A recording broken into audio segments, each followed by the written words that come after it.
हम देखेंगे वो दिन के जिसका वादा है, जो लोहे अज़ल में लिखा है, हम देखेंगे।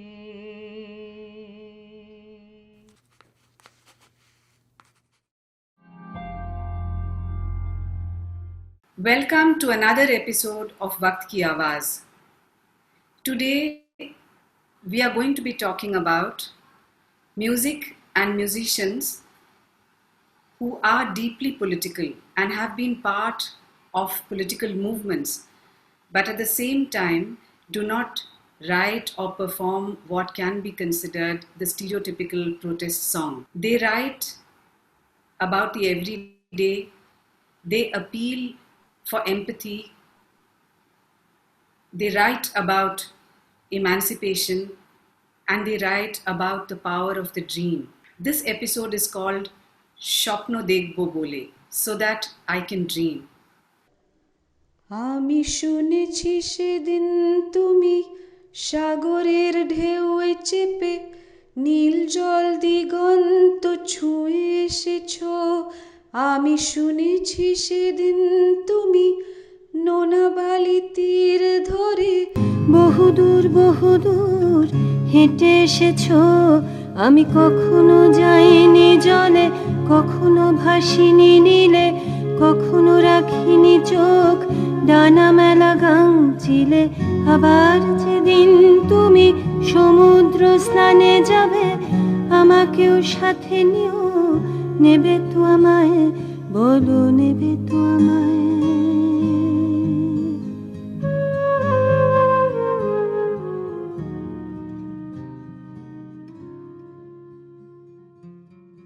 Let's start with what I said in the beginning, which is about the politics of the everyday and the images of the everyday. So, if that is one way in which we can characterize your music, would you agree? And can you also say a little bit about where that came from? I can't say where it came from because it's a natural disposition. I think it's just the way I am. I can't be anything but an everyday person. In fact, I think my struggle has been because singing is such this performing art is something where you can't hide yourself, and it's a difficult thing, because I would rather hide myself, but you can't. Here you have to sing. You have to be vocal. And so that was honestly, it was one of my struggles because I'm not comfortable being a sort of, performing artist where you sort of, go around and you're playing concerts every day and everybody knows you. I mean, it's really not my cup of tea. I have so much more to do, and I always like the idea that and not just the idea, but what really holds my mind and my sensibility is the place of the song in our everyday life. And for me, I'm really not a singer even like that, but I sing like other people do, and I write like other people do, and some of them have become songs. My songs have a quality of, I think, letters. I like to write letters. I like correspondence very much. In a relationship, in a conversation with a friend, when you want to communicate, that's what my songs are for me. That's how they're born. শত শত চোখ আকাশটা দেখে, শত শত শত মানুষের দল, যশোর রোডের দুধারে বসত বাঁশের ছাউনি, কাদামাটি জল, কাদামাটি মাখা মানুষের দল। It is every day. It's about life, and life is something, and it's also sometimes life is so mundane. Life is not full of excitement every day. Life is just the grind of life is so tedious. And so we just sing about the tediousness of life too. And then the desire to break out of it. And how do we break out? I think there is where resistance and protest comes in. देखो ये आसमान देखो जो तुम्हारे ऊपर है, तुम्हें छत दे रहा। ये हवा देखो जो हर वक्त तुम्हारे साथ है, तुम्हें घेरे हुए। ये पानी देखो, ये अक्स देखो, देखो तो देखो ना, देखो। এই যে আকাশ তোমায় ঢেকে রাখে, দেখো এই যে বাতাস তোমায় ঘিরে থাকে, আর এই যে জলে তোমার ছায়া পড়ে, তাকে জানো তুমি। Now, if one were to actually talk about the power of that communication, of the kind of song that you sing, I think it has a lot to do with the local, so the idioms, the musical idioms of the local or the regional, of where you belong to. But at the same time, it's also you're working with the song genre, which is, the song form, which itself is something that is new. It's something that really might be in some sense a 20th century invention if you look at it in comparison to older forms of music. So the song, which would have a certain kind of a beginning, and what came to be known as the sthai antara sanchari structure of songwriting. So it's a certain kind of a modernist song, but at the same time it's drawing very heavily from local traditions. So would you agree with that? And what do you feel about actually how you would work with local traditions, or the traditions of Bengal, or whatever you might have grown up with? Well, it's none of this is conscious. Then it's part of your environment. So the 20th century art song tradition of Bengal is something that we grew up with. And a Bengali house, if you can sing a little bit, then you are taught, you have a music teacher, you learn. And I grew up in Shillong, and that's a place of music in many different ways. Of course, it's the local there. And what is a local in a cosmopolitan place? So in some ways, a local is also your ghetto. So, and you don't, or the local of the school is very different from the local of your home. Yeah. And the local of the world outside of both school and home is something maybe where you don't even reach. Yeah. So there are many kinds of locals, I think. But I think the local is also something that is inside you. And if it touches the local, I think if the song in fact goes beyond your language, goes beyond your location, in terms of your geography. আমি মাটির খোঁজে দেশ দেশান্তে যাই, বন্ধু যারা মাটির মতো তাদের খুঁজে ফিরি। If it can reach people, then there must be another kind of locale that we're talking about here. Yeah. And I would think that is kind of the place of feeling, of thinking, and where music can reach, where we listen to people who sing in other languages, come from other cultures. And because I've lived between places a lot, and I've seen and I've worked with musicians who don't necessarily come from my language or place. But the communication happens, and I think the communication happens because there are other ways of looking at what is local, and it is I would therefore think a little bit outside of the framework of local traditions and folk traditions, or even the tradition of our art song. I'm more thinking of the realm of feeling, I think. Yeah, that's a really wonderful way to put it, and I guess that's exactly this whole idea of conveying an emotion through a song, conveying a feeling through a song, which crosses borders, and we've seen that historically, right? So what is the appeal of a Bob Dylan to us? When we are sort of sitting in India, different parts of India, where it communicates not only because it's in English, but it's also communicating through its musicality, a percussivity, or a way of using a word. How many times must the cannonballs fly before they're forever banned? The answer, my friend, is blowing in the wind. The answer is blowing in the wind.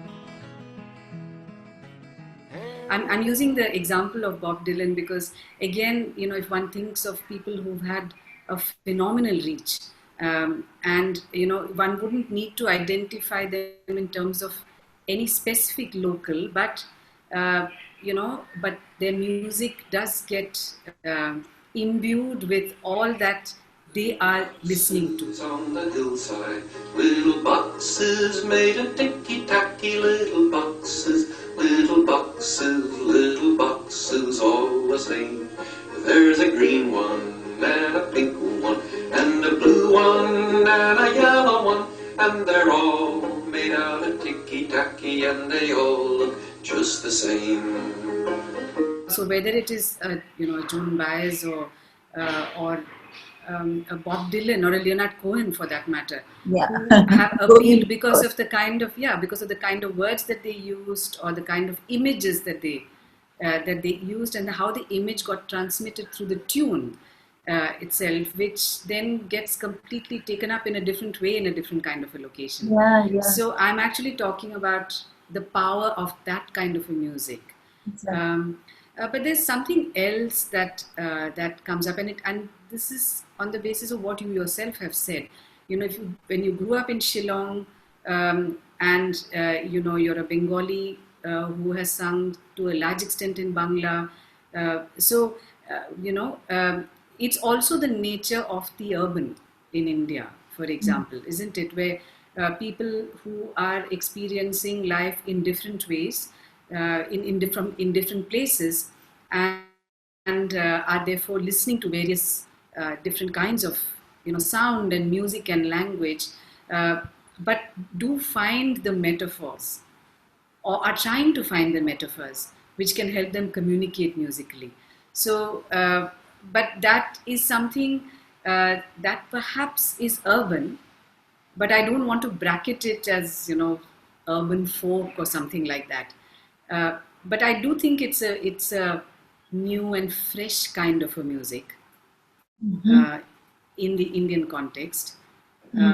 What do you feel about something like that? About my own songs, a writer, journalist in Dhaka, he said this. His name is Farooq Wasif, and we were having a conversation conversation which was like broadcast later, and he was saying, supposing I call your song Nagorik Bichedigan.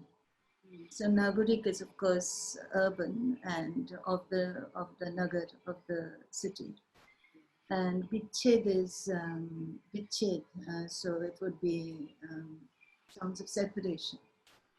Because I think that is an also pervasive thing in my music, that there is this melancholy and there is a sense of yearning and separation in my songs.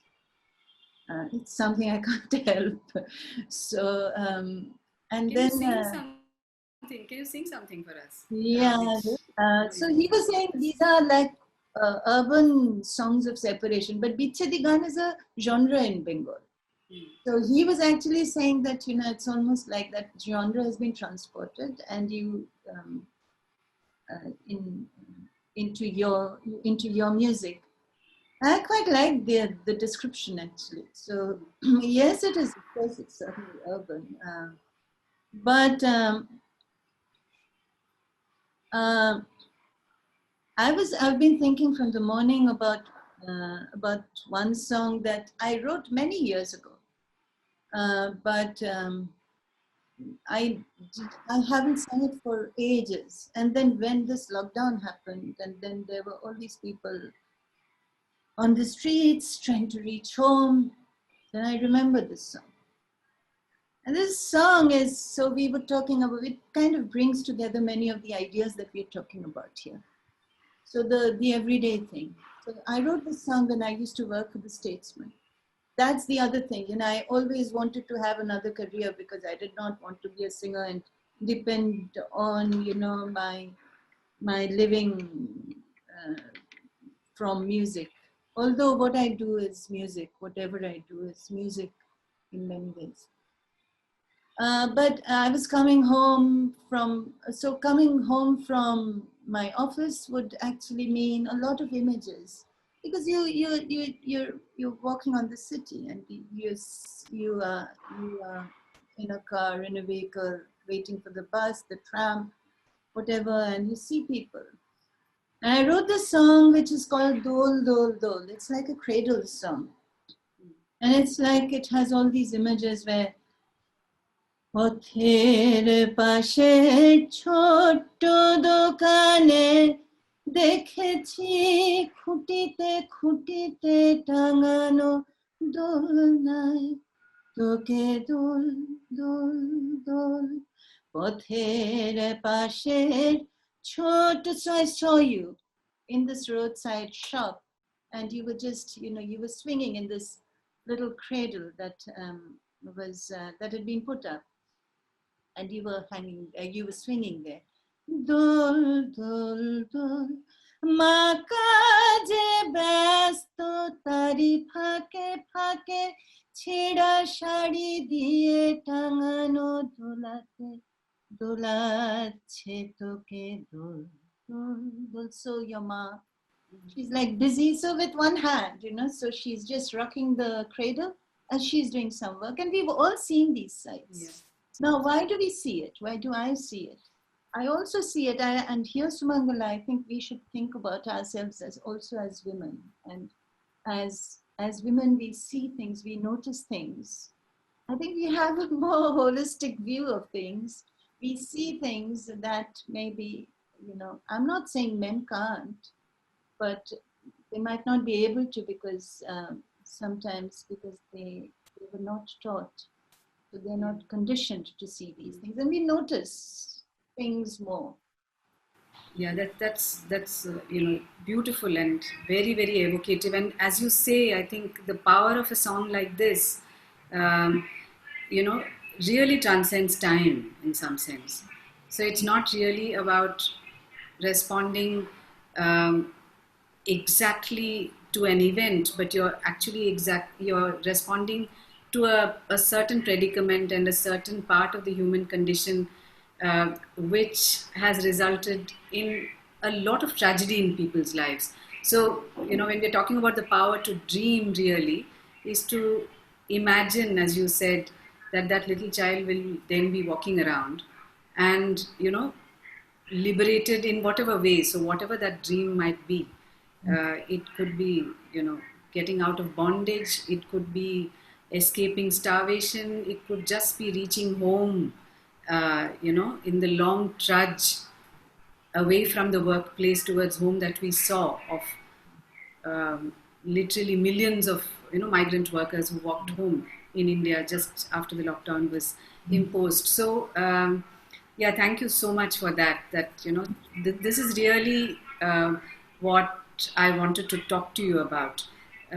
So you know, allowing the audience to interpret it the way they want. So you're not really telling the audience how to, listen to that song. And it's quite possible that, you know, that song would convey something that's perhaps very literal to Yeah. a certain person, but it might actually provoke even, you know, revolutionary possibilities in another listener. And I think that really is the power of the song, that can go beyond specific events. The last thing that I'd like to ask you is that, you know, in the last months, say about 3 or 4 months before the lockdown, when the country was really rocked by protests in different parts. तानाशाह आके जाएंगे हम कागज नहीं दिखाएंगे, तानाशाह आके जाएंगे हम कागज नहीं दिखाएंगे, तुम आंसू गैस उछालोगे, तुम जहर की चाय उबालोगे, हम प्यार की शक्कर घोल के उसको गट गट गट पी जाएंगे, हम कागज नहीं दिखाएंगे, हम कागज नहीं दिखाएंगे. So for people like you and people like me as well, you know, who have been part of political movements, cultural movements for a few decades now, all kinds of songs came back. And it was possible to communicate even with the tiny image. You know, the little metaphor of life, the tiny image that came from everyday life was going through along with highly political songs as well. So do you feel that there was a different moment? Yeah, it was. It was so extraordinary, that moment. And honestly, you know, you don't really know what this India is, you know, although even if you're a much traveled person. I mean, I really never had these big nationalist ideas about, you know, who I am, and that I feel very constricted, you know, in many ways, to say, you know, I'm Indian like that. It's easier for me to say, yeah, I'm from Bengal. Even that Bengal is very varied, very plural in language and in culture. And then I am in many ways just drifting, and with no fixed home. But suddenly there was a sense that something quite big is actually my home, and I need to reclaim it. Ram Rahim Karim Saman Hum Sab Hai Unke Santan, Sab Mil Gaye सब मिल मांगे ये वरदान, हमारा रहे मानव का ज्ञान. Okay, thank you very much, Moushumi. Thank you. We should have more of these conversations.